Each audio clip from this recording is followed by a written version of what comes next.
네, 언론인 여러분 안녕하십니까? 더불어민주당 법사위 간사 김승원 의원입니다. 오늘 아침 법사위 회의에 앞서 정말 있을 수 없는, 또 있어서는 안 될 그런 일들이 또 발생하고 말았습니다.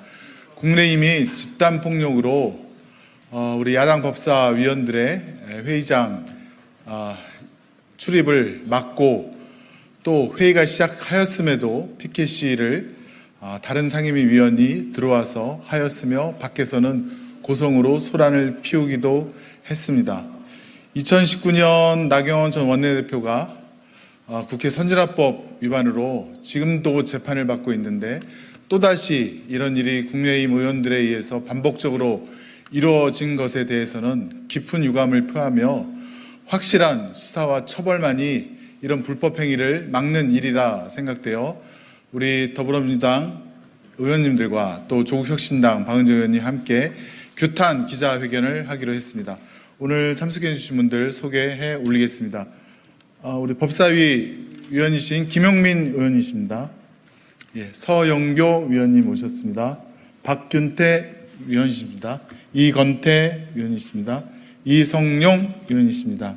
그리고 장경태 위원이십니다. 조국혁신당 박은정 위원이십니다. 그럼 기자회견 하겠습니다. 국민의힘의 집단폭력에 의한 국회 선진화법 위반 규탄 기자회견. 오늘 오전 국민의힘 의원들 상당수가 법사위 회의장 앞을 점거하며 농성하더니, 급기야는 법사위원장과 야당 법사위원들의 회의장 입장을 가로막고 야당 의원들과 보좌진, 취재진 등을 향해 집단적 폭력을 행사했습니다. 국민의힘의 집단폭력으로 법사위원들은 물론 많은 취재진과 보좌진이 넘어지거나 다치고, 특히 한 법사위원은 얼굴에 심한 멍이 들었으며 보좌진 1명은 갈비뼈 부상에 이르는 등 심각한 피해가 발생했습니다. 회의를 시작한 이후에도 법사위원이 아닌 국민의힘 의원들이 회의장 안에 들어와 피켓을 들었고, 회의장 밖에서도 구호를 외치며 소란을 피워 법사위 회의 진행을 방해했습니다.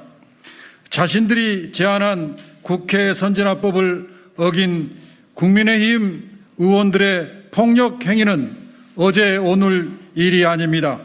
지난 2019년 4월 국민의힘 나경원 의원 등 수십 명은 공수처 설치법 등 법안 제출과 회의 진행을 막기 위해 집단폭력을 행사하며 회의 진행을 가로막아 국회 선진화법 위반으로 기소되어 현재 국민의힘 의원 다수가 재판을 받고 있습니다.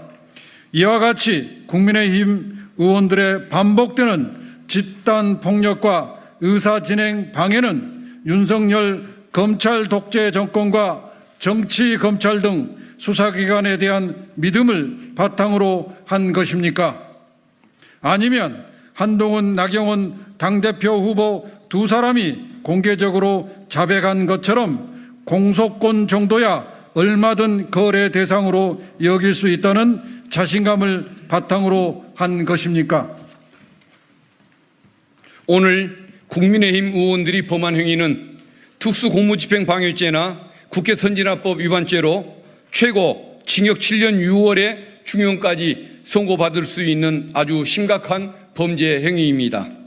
검찰은 앞선 2019년 국민의힘의 특수공무집행방해죄 등 사건에 대하여 장장 5년 넘는 시간이 흘러도 1심 재판을 끝마치지 못할 정도로 소극적으로 재판에 임했습니다. 도대체 대법원까지 몇 년이 걸려야 끝날 것입니까?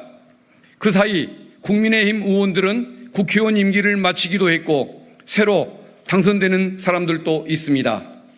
당시 사건에 대한 증거 영상이 차고 넘쳤고, 공소 제기 초반 당시 검찰은 일관되게 의사 방해 행위가 명확히 입증됐다며 혐의 입증에 자신을 보였기에 현재 재판 지연은 도저히 이해할 수 없는 직무유기입니다.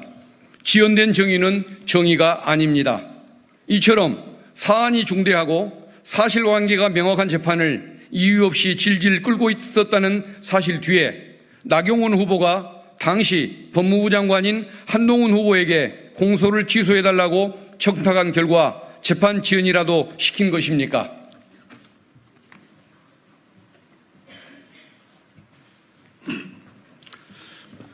(2019년) 발생한 집단폭력 사건에 대한 검찰의 소극적 수사가 마치 면죄부처럼 여겨져 국민의힘 의원들이 이번에도 비슷한 일을 한 것은 아닌지 수사기관은 자문하고 오늘의 집단폭력 사태를 빠른 수사로 답해야 할 것입니다. 오늘 발생한 심각한 집단폭력 행위에 대해서도 고발을 검토하겠습니다. 검찰 등 수사기관은 여야를 따지는 것이 아니라 수사기관으로서 최소한의 역할을 해야 할 것입니다. 국민의힘에도 촉구합니다. 최혜병 순직 1주년인 오늘 국민의 관심이 집중된 순직해병 수사협 청문회를 방해하여 윤 대통령과 범죄자를 지킬 것이 아니라 국민 앞에 겸허히 진실을 밝히는 데 협력하십시오. 혹시 더 말씀 주실 분 안 계시면 이상으로 기자회견을 마치고 저희는 예정된 청문회장으로 다시 향하도록 하겠습니다. 언론인 여러분 수고 많으셨습니다. 고맙습니다.